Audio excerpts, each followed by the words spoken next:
It is 9 o'clock on a Friday morning in Trenton.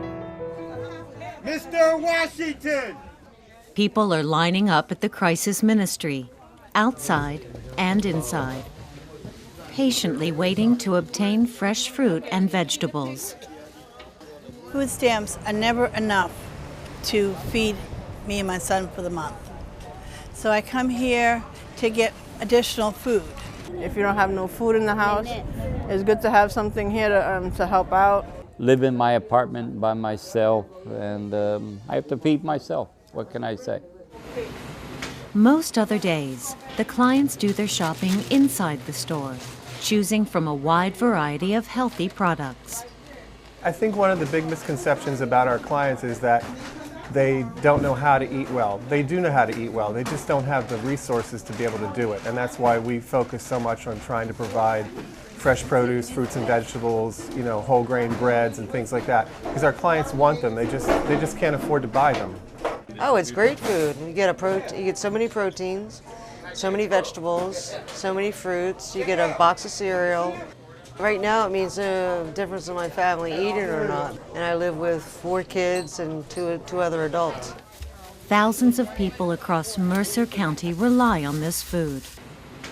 We see many people who earn less than $20,000. They're trying to support 2 kids on an income of $18,000. We do also see people who have had steady income for 20 years and all of a sudden are out of work and need to come to us for food.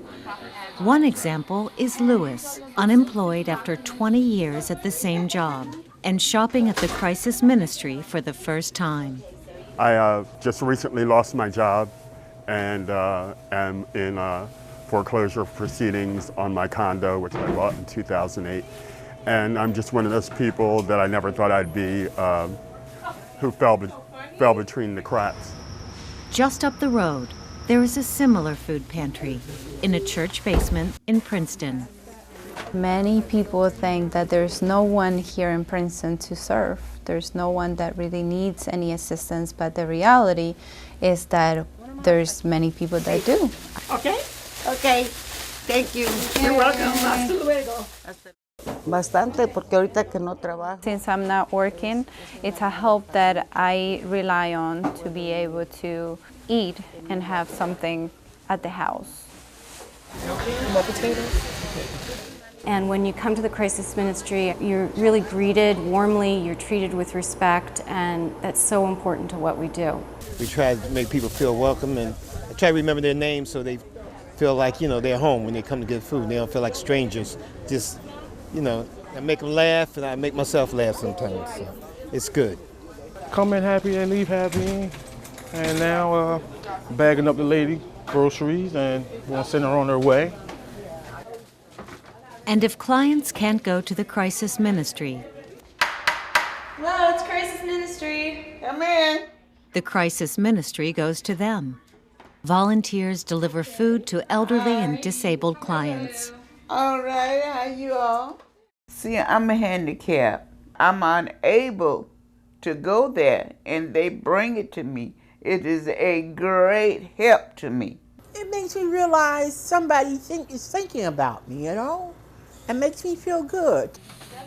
Alleviating hunger is only one part of the mission. So we're going to be issuing you a promissory note towards your PSE&G today. There is also homelessness prevention, providing temporary assistance with housing and utility payments.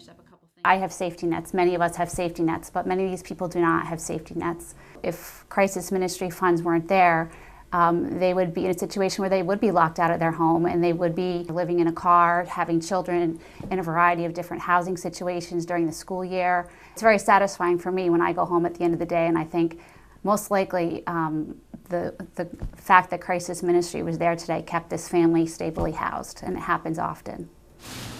Sharon Jackson was facing homelessness until the Crisis Ministry helped her land this apartment. They paid for the first month's rent and the security. And now I live at Carter and Arms, a building I never even dreamed that I would ever even live in. I was just thrilled about the balcony. That is the most beautiful place, and you're close to the sky, where the Lord lives. If Crisis Ministry hadn't been there, I probably would have been homeless. It was a blessing. Oh yeah, truly blessing. Volunteers are vital to the Crisis Ministry and its mission. On this day, employees of Bristol-Myers Squibb are painting and plastering a space in Trenton.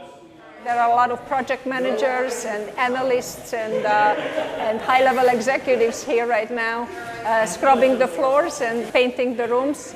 You know, we're fortunate enough. We have jobs and we get paid, etc. But there are people who aren't as fortunate.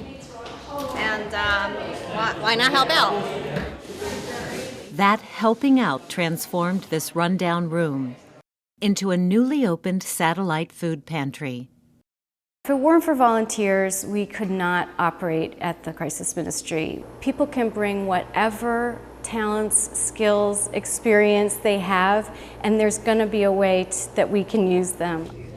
Financial support is also crucial.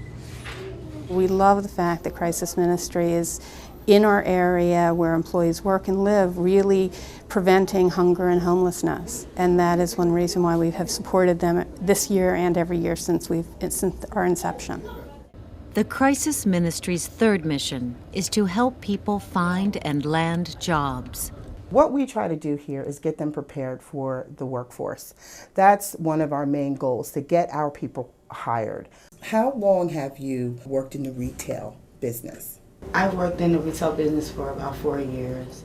And we do the mock interview process to prepare them for job interviews.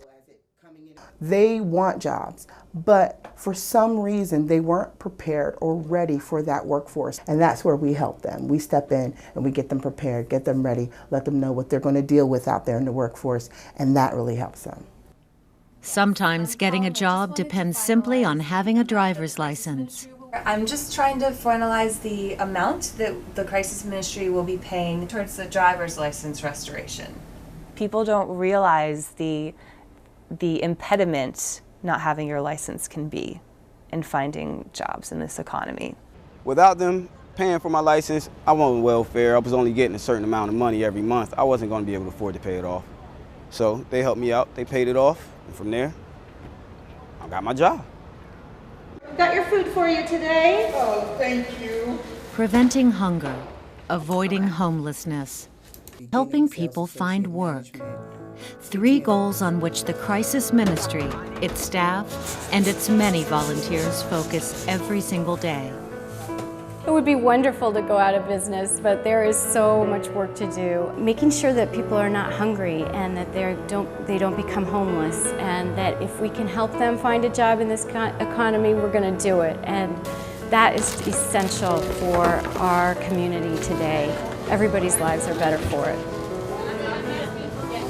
The final word goes to Lewis, the man who recently lost his job of 20 years, but has certainly not lost hope.